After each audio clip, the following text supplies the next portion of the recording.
고린도전서 4장. 쉬운 성경입니다. 그러므로 누구든 우리를 그리스도의 종으로 하나님의 비밀을 선포하는 일을 맡은 관리인으로 생각해야 합니다. 무엇을 맡은 관리인은 신실해야 합니다. 여러분이 나를 심판하든 세상의 법정이 나를 심판하든 나는 조금도 상관치 않습니다. 나 자신도 나를 심판하지 않습니다. 나는 양심에 거리끼는 것이 하나도 없습니다. 그러나 그 말이 곧 내가 죄 없는 사람이라는 뜻은 아닙니다. 나를 심판하시는 분은 오직 주님뿐이십니다. 그러니 여러분은 주께서 오실 때까지는 어떤 일이 있어서도 미리 심판하지 마십시오. 그분이 오셔서 어둠 속에 감추어진 것들을 밝혀내시고 마음속에 숨겨진 생각들을 드러내실 것입니다. 그때 사람마다 하나님에게서 저마다 적절한 칭찬을 받을 것입니다.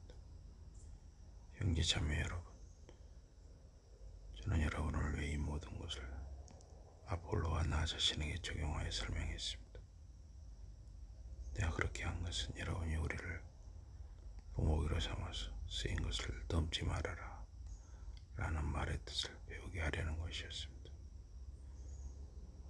그렇게 하면 여러분은 어느 한 사람을 편들고 다른 사람을 업신여기며 뽐내는 일이 없을 것입니다.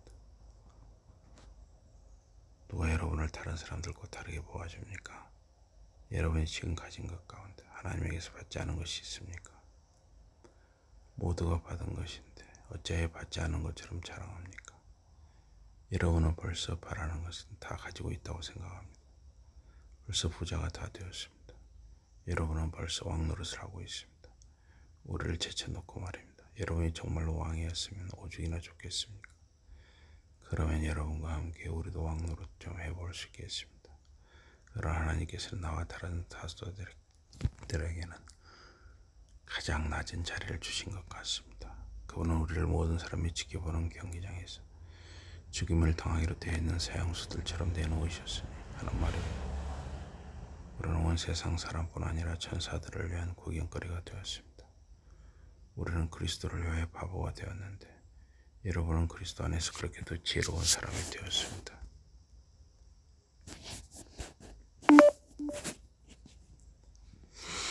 우리는 약하나 여러분은 강합니다. 여러분은 영예를 누리나 우리는 멸시를 받습니다. 바로 이 순간에도 우리는 굶주리고 목마르고 헐벗고 매맞고 정처 없이 돌아다니고 있습니다. 우리는 먹고 살기 위해 우리 손으로 열심히 일합니다. 사람들이 우리를 저주하면 우리는 그들에게 복을 빌어줍니다. 사람들이 우리를 박해하면 우리는 그 박해를 참고 견딥니다. 사람들이 우리를 욕하면 우리는 좋은 말로 응답합니다. 이 순간까지 우리는 땅의 찌꺼기처럼 세상의 쓰레기처럼 되었습니다. 나는 여러분을 부끄럽게 하려고 이런 말을 하는 것이 아닙니다. 오히려 여러분을 나의 사랑하는 자녀들 같이 타일라 잘못을 고치게 하려는 것입니다. 그리스도 안에서 여러분의 신앙생활을 지도해 줄 스승은 만 명이 있을지 모르나 아버지는 많지 않습니다.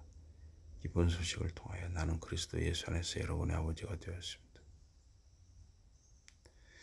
그래서 내가 여러분에게 간청합니다. 여러분은 나를 본받는 사람이 되십시오. 이 일 때문에 나는 주 안에서 사랑하는 신실한 나의 아들인 디모데를 여러분에게 보내려 합니다. 그는 내가 어디를 가나 모든 교회에서 가르치는 대로 그리스도 예수 안에서 살아가는 저의 생활 방식을 여러분에게 일깨워 줄 것입니다. 여러분 가운데 몇 사람 아주 교만해졌습니다. 그들은 내가 여러분에게 다시 가지 않으리라고 생각하는 모양입니다. 그러나 주께서 돌아가시면 나는 머지않아 여러분에게 갈 것입니다. 가서 이 교만한 사람들이 얼마나 웅변적으로 말을 잘하는지가 아니라 이들이 정말로 하나님의 능력을 가지고 있는지를 알아보겠습니다. 하나님의 나라는 웅변적인 말로 드러나는 것이 아니라 하나님의 능력으로 사는 삶으로 드러나기 때문입니다. 여러분은 어느 쪽을 원하십니까? 내가 매를 가지고 여러분에게 가는 것이 좋겠습니까? 아니면 사랑과 온유한 마음을 가지고 가는 것이 좋겠습니까? 고린도전서 4장이었습니다.